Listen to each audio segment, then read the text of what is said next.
വെടിനിർത്തൽ കരാർ ലംഘിച്ച് ഗസയ്ക്ക് നേരെ ഇസ്രായേലിന്റെ ആക്രമണം തുടരുന്നു. 2 പേർ കൂടി കൊല്ലപ്പെട്ടു. നിരവധി പേർക്കാണ് പരിക്കേറ്റത്. അടിയന്തര സഹായങ്ങൾ ഇസ്രായേൽ തടഞ്ഞതോടെ പട്ടിണിക്കൊപ്പം ഗസയിൽ കുടിവെള്ളക്ഷാമവും രൂക്ഷമായി. ഗസയിൽ വിദേശ സൈനിക വിന്യാസത്തിന് UN അംഗീകാരം അനിവാര്യമെന്ന് സെക്രട്ടറി ജനറൽ അന്റോണിയോ ഗുട്ടറസ് പറഞ്ഞു. ഒരു ബന്ദിയുടെ മൃതദേഹം കൂടി ഹമാസ് കൈമാറി. 6 പേരുടെ മൃതദേഹത്തിനായി തെരച്ചിൽ തുടരുകയാണ്. മുഴുവൻ ബന്ദികളുടെയും മൃതദേഹം ലഭിക്കാതെ 2ാം ഘട്ട വെടിനിർത്തൽ ചർച്ചയ്ക്കില്ലെന്ന് ഇസ്രായേൽ അറിയിച്ചു.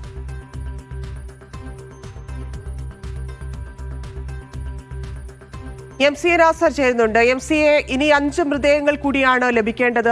അത് കിട്ടാനുള്ള കാലതാമസം, അതിന്റെ ബുദ്ധിമുട്ട് നേരത്തെ ഹമാസ് ഇതെല്ലാം അറിയിച്ചതാണ്. അപ്പോഴും ഇസ്രായേൽ ആക്രമണം തുടരുകയാണ്. അത് കിട്ടുന്നതോടെയെങ്കിലും ഇത് നിർത്തും. ആളുകൾ കൊല്ലപ്പെടുന്നത്, പട്ടിണി, കുടിവെള്ളം പോലും ഇല്ലാത്ത സാഹചര്യം, ഇതെല്ലാം അവസാനിക്കും എന്ന് പ്രതീക്ഷിക്കണോ ഇപ്പോൾ? തന്നെ ഇസ്രായേലിന്റെ ഭാഗത്തു നിന്ന് മധ്യസ്ഥ രാജ്യങ്ങളെ അറിയിച്ചിരിക്കുന്നത് ഈ ഒരു നിലപാടാണ്. കാരണം തങ്ങൾക്ക് 5 ബന്ദികളുടെ മൃതദേഹങ്ങൾ കൂടി ഇനി ലഭ്യമാകേണ്ടതുണ്ട്. അത് ലഭിച്ചു കഴിഞ്ഞാൽ മാത്രമേ ഇനി തുടർ ചർച്ചകൾക്ക് തങ്ങളുള്ളൂ എന്ന് ഒരു ഭാഗത്ത് പറയുന്നു. പക്ഷേ നമുക്കറിയാൻ സാധിക്കും, നിരന്തരമായിട്ട് ഈ വെടിനിർത്തൽ ലംഘനം നടത്തുന്ന ഒരു രാജ്യത്തിന്റെ ഇത്തരം വാക്കുകൾ വിശ്വാസത്തിലെടുക്കാൻ എത്ര കണ്ട് സാധിക്കുമെന്ന ചോദ്യം ബാക്കി നിൽക്കുന്നുണ്ട്. പ്രത്യേകിച്ച് അമേരിക്കയുടെ ഉദ്യോഗസ്ഥർ സ്റ്റീവ് വിറ്റ്കോഫ് ഉൾപ്പെടെയുള്ള പശ്ചിമേഷ്യൻ പ്രതിനിധി ഉൾപ്പെടെയുള്ളവർ ഇപ്പോൾ പോലും വ്യക്തമാക്കുന്നത് ഹമാസിന്റെ നിരായുധീകരണം എന്നൊരു വലിയ അജണ്ട നടപ്പാക്കാനുണ്ട്. അതിന് അനുകൂലമായിട്ടുള്ള ഒരു സാഹചര്യം രൂപപ്പെടേണ്ടതുണ്ട് എന്നതാണ്. ഇതിൽ ഏറ്റവും പ്രധാനപ്പെട്ടത് വിദേശ സൈന്യത്തിന്റെ ഗസയിലേക്കുള്ള വിന്യാസവുമായി ബന്ധപ്പെട്ടതാണ്.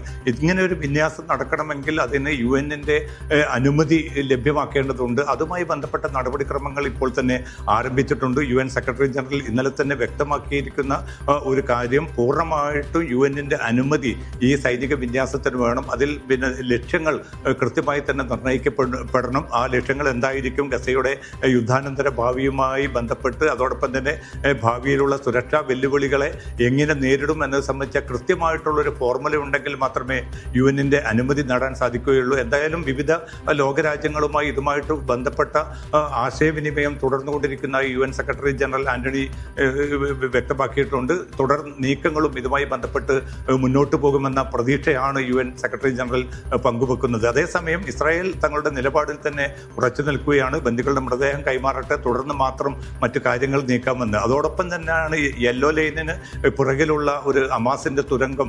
ആ തുരങ്കത്തിൽ നിരവധി ഹമാസ് പോരാളികൾ ഉണ്ട് എന്നാണ് ഇസ്രായേൽ വ്യക്തമാക്കുന്നത്. അവർക്ക് അവിടെ നിന്ന് പോകണമെങ്കിൽ ആയുധങ്ങൾ പൂർണ്ണമായിട്ടും അടിയറ വെക്കുകയാണെങ്കിൽ അവർക്ക് മാപ്പ് നൽകാമെന്ന് ഇസ്രായേൽ അറിയിച്ചതായിട്ടുള്ള റിപ്പോർട്ടും ഇന്ന് പുറത്തു വന്നിട്ടുണ്ട്. എന്തായാലും നിരന്തരമായിട്ടുള്ള ഏറ്റുമുട്ടലും സംഘർഷവും ഇസ്രായേൽ ബോധപൂർവം തന്നെ ഗസയിൽ തുടർന്നുകൊണ്ടിരിക്കുകയാണ്. തെക്കൻ ഗസയിലും ഗസ സിറ്റിയിലുമാണ് ഇന്നും ആക്രമണങ്ങൾ നടന്നിരിക്കുന്നത്. നിരവധി പേർക്ക് പരിക്കേറ്റതായിട്ടുള്ള റിപ്പോർട്ടുകൾ കൂടിയാണ് പുറത്തു വരുന്നത്. ധന്യ നേരത്തെ സൂചിപ്പിച്ചതുപോലെ ഭക്ഷണക്ഷാമം മാത്രമല്ല, കുടിവെള്ളത്തിനും വലിയ തോതിൽ ബുദ്ധിമുട്ട് നേരിടുന്ന ഒരു സാഹചര്യമുണ്ട്. ഇത് മറികടക്കണമെങ്കിൽ ശക്തമായിട്ടുള്ള ഇടപെടൽ വേണമെന്നാണ് UN ഏജൻസികൾ മുന്നറിയിപ്പ് നൽകുന്നത്. ധന്യ. മാത്രമല്ല, ഹമാസിന്റെ ഒരു നിലപാട് ഇപ്പൊ തുർക്കിയുമായിട്ട് കൂടിക്കാഴ്ച നടത്തി എന്നൊക്കെയുള്ള റിപ്പോർട്ടുകൾ നേരത്തെ വരുന്നുണ്ടായിരുന്നു. 2ാം ഘട്ടത്തിലേക്ക് കടക്കും എന്നാണെങ്കിൽ, നേരത്തെ നമുക്കറിയാം ഹമാസിനെ ഉന്മൂലനം ചെയ്യുക, നിരായുധരാക്കുക, ഗസയിലെ മറ്റ് പദ്ധതികൾ, ഇതുമായി ബന്ധപ്പെട്ടുള്ള, അതായത് വെടിനിർത്തൽ ചർച്ചയ്ക്ക് ഇനി മൃതദേഹം ലഭിക്കാതെ ഇല്ല എന്ന് പറയുമ്പോഴും അടുത്ത ഘട്ടത്തിലേക്കുള്ള ചർച്ചകൾ നടക്കുന്നുണ്ടോ? മാത്രവുമല്ല, അവിടെ എങ്ങനെയാണ് സൈനിക വിന്യാസം എന്നൊക്കെയുള്ള കാര്യത്തിൽ തീരുമാനമായിട്ടുണ്ടോ? ചർച്ചകൾ നടക്കുകയാണോ?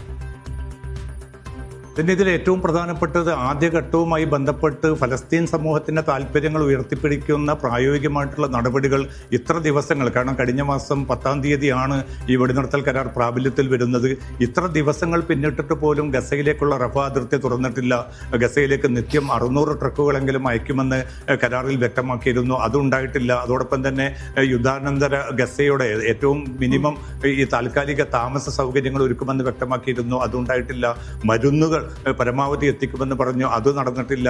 അതോടൊപ്പം തന്നെ പരിക്കേറ്റവർക്ക് ഏറ്റവും വിദഗ്ധ ചികിത്സ ഉറപ്പാക്കുമെന്ന് വ്യക്തമാക്കിയിരുന്നു. അപ്പോൾ കരാറിൽ പറഞ്ഞിരിക്കുന്ന ഹമാസിന്റെ അല്ലെങ്കിൽ പലസ്തീൻ താല്പര്യങ്ങളെ ഉയർത്തിപ്പിടിക്കുന്ന കാര്യങ്ങളിൽ ഒന്നും ഒരു നീക്കവും നടത്താത്തൊരു സാഹചര്യത്തിൽ 2ാം ഘട്ട വെടിനിർത്തൽ എന്നത് എത്ര കണ്ട് പ്രായോഗികമാവുമെന്ന ചോദ്യമാണ് ഹമാസും അതോടൊപ്പം തന്നെ മറ്റ് ഫലസ്തീൻ സംഘടനകളും ഉയർത്തിക്കൊണ്ടിരിക്കുന്നത്. ഇപ്പോൾ ബന്ദികളുടെ മൃതദേഹങ്ങൾ ലഭിച്ചാൽ ഉടൻ മറ്റു കാര്യങ്ങളിലേക്ക് നീങ്ങും എന്ന് പറയുമ്പോൾ റഫ അതിർത്തി തുറക്കുമെന്ന് സംബന്ധിച്ചോ അതോടൊപ്പം തന്നെ ഈ ബന്ദികളുടെ മൃതദേഹങ്ങൾ ലഭിച്ചു കഴിഞ്ഞാൽ പിന്നെ വെടിനിർത്തൽ പൂർണ്ണമായ അർത്ഥത്തിൽ പ്രാബല്യത്തിൽ വരുമെന്നോ ഇസ്രായേൽ നേതൃത്വം വ്യക്തമാക്കുന്നില്ല. അപ്പോൾ ഇനിയിപ്പോൾ അമേരിക്കയുടെ സ്റ്റീവ് വിറ്റ്കോഫും അതോടൊപ്പം തന്നെ ജെറഡ് കുഷ്നർ ഉൾപ്പെടെയുള്ളവർ വീണ്ടും ഇസ്രായേലിൽ എത്തുമെന്ന റിപ്പോർട്ടുകൾ പുറത്തു വരുന്നുണ്ട്. അപ്പോൾ ഇസ്രായേലിനെ കൊണ്ട് ഇത് അംഗീകരിപ്പിക്കാൻ സാധിക്കുകയാണെങ്കിൽ മാത്രമേ തുടർ നടപടികൾ ഉണ്ടാവുകയുള്ളൂ. അതിൽ ഏറ്റവും പ്രധാനപ്പെട്ടത് ഒന്ന് യുദ്ധാനന്തര ഗസയുടെ ഭരണ നേതൃത്വവുമായി ബന്ധപ്പെട്ടാണ്. ഹമാസ് പൂർണ്ണമായിട്ടും അധികാരം വിടാൻ ഒരുക്കമാണെന്ന് അറിയിച്ചിട്ടുണ്ട്. പക്ഷേ ബദൽ വരുന്നത് ഫലസ്തീൻ താല്പര്യങ്ങൾ ഉയർത്തിപ്പിടിക്കുന്ന ഫലസ്തീനികളുടേതായിട്ടുള്ള